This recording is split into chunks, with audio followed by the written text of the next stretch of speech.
c'est l'histoire vraie d'un garçon qui a été ramené à la vie et du prophète que Dieu a utilisé, Élie.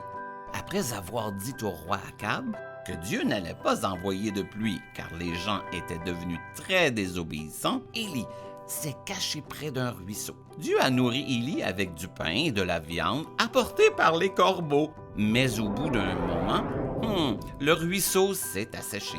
Le Seigneur dit alors à Élie, « Va à Sarepta, à Sidon, et vis là.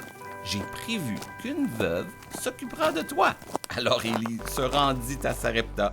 Arrivé à la porte de la ville, il vit une veuve qui ramassait du bois pour le feu. Il lui demanda, « Veux-tu m'apporter un peu d'eau? Je voudrais boire. » Alors qu'elle allait chercher de l'eau, Élie lui dit, « S'il te plaît, apporte-moi aussi un morceau de pain. » La femme répondit, « Aussi vrai que le Seigneur ton Dieu vit, je te dis la vérité. Je n'ai pas de pain. Je n'ai qu'une poignée de farine dans une jarre. Et je n'ai qu'un peu d'huile d'olive dans une cruche. Je suis venu ici pour ramasser du bois. Je le rapporterai à la maison et je préparerai notre dernier repas. Mon fils et moi allons le manger et mourir de faim. » Élie lui dit, « Ne t'inquiète pas. Rentre à la maison et prépare ton repas. Mais fais d'abord une petite miche de pain avec la farine que tu as. Apporte-le-moi. Ensuite, prépare quelque chose pour toi et ton fils. » Dieu dit, « Cette jarre de farine ne sera jamais vide. Il y aura toujours de l'huile dans la cruche.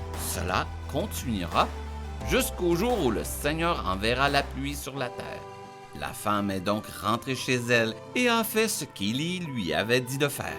À partir de ce moment, Élie, la femme et son fils eurent assez de nourriture chaque jour. La jarre de farine et la cruche d'huile ne furent jamais vides. Cela se passa exactement comme le Seigneur l'avait dit. Quelque temps plus tard, le fils de la femme qui possédait la maison est tombé malade. Il alla de plus en plus mal. Finalement, il a cessé de respirer. La femme sanglota et dit à Élie, « Tu es un homme de Dieu. Que m'as-tu fait? Es-tu venu ici pour me rappeler mon péché? Es-tu venu ici pour tuer mon fils? » Élie lui dit, « Donne-moi ton fils. » Alors Élie lui a pris le garçon et l'a porté à l'étage. Élie a couché le garçon sur le lit dans la chambre où il se trouvait. Puis il a prié, « Seigneur, cette veuve me laisse demeurer dans sa maison.